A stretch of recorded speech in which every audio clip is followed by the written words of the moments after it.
7-8 दिवसात आम्ही तो हप्ता देऊन टाकू। पुढचा आणखी एक भुजबळ साहेबांचा महत्त्वाचा प्रश्न, ते सकाळी तुम्हाला भेटले आज येऊन, ते नाराज आहेत, ते भाजपमध्ये ते मला भेटल्यानंतर भुजबळ साहेबांनी तुम्हाला ब्रीफ केलेला आहे, आमची काय चर्चा झालेली आहे, वेगळ्याने ब्रीफ करायची आवश्यकता नाही। भुजबळ साहेब आमच्या महायुतीचे एक प्रमुख नेते आहेत आणि तिन्ही पक्ष, मग ते अर्थातच राष्ट्रवादीचे आहेत म्हणून तिथे त्यांचा सन्मान आहेच, पण आमच्या तिन्ही पक्षाच्या नेत्यांच्या मनात त्यांच्याबद्दल सन्मानाची भावना आहे। मुळातच भुजबळ साहेबांना ज्यावेळेस अजितदादांनी मंत्रिमंडळामध्ये घेतलं नाही त्यावेळी भुजबळ साहेबांना डावलण्याचा त्यांचा हेतू नव्हता। त्यांनी मला सांगितलं की आमची इच्छा आहे की आमचा पक्ष हा राष्ट्रीय पक्ष राहिलेला आहे, आम्हाला तो राष्ट्रीय स्तरावर मोठा करायचा आहे आणि राष्ट्रीय स्तरावर भुजबळ साहेबांसारखा एक नेता ज्याला देशाच्या अन्य राज्यातही मान्यता आहे त्यांना आम्हाला राष्ट्रीय पातळीवर पाठवायचं आहे।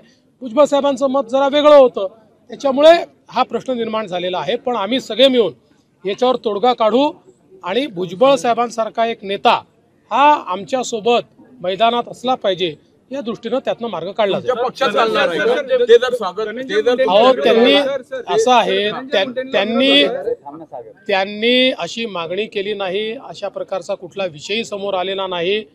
शेवटी राष्ट्रवादी काँग्रेस, आम्ही आणि शिवसेना तिघं एकत्रित आहोत ना, त्यामुळे आम्ही कशाला म्हणजे अशा प्रकारचे काही भावनाच नाहीत, आम्ही एकत्रित आहोत, निर्णय एकत्रित करायचे आहेत आणि त्यांच्याबद्दल तिन्ही पक्षांमध्ये आदर आहे। सर, मराठा क्रांती मोर्चाने पुन्हा एकदा अजित पवार यांच्या प्रत्येक कार्यक्रमामध्ये निदर्शनं करण्याची घोषणा केली आहे। धनंजय मुंडे यांच्यावर कारवाई करावी अशी मागणी आहे। मला असं वाटतं की या ठिकाणी आता बीडच्या प्रकरणाची सगळी चौकशी चाललेली आहे, ती चौकशी दोन्ही प्रकाराने आपण करतो आहे आणि मी स्पष्टपणे सांगितलं आहे की चौकशीमध्ये कोणीही दोषी आढळला तरी त्याच्यावर कारवाई केली जाईल, त्यामुळे कुठल्याही प्रकारची निदर्शनं करणं हे काही योग्य होणार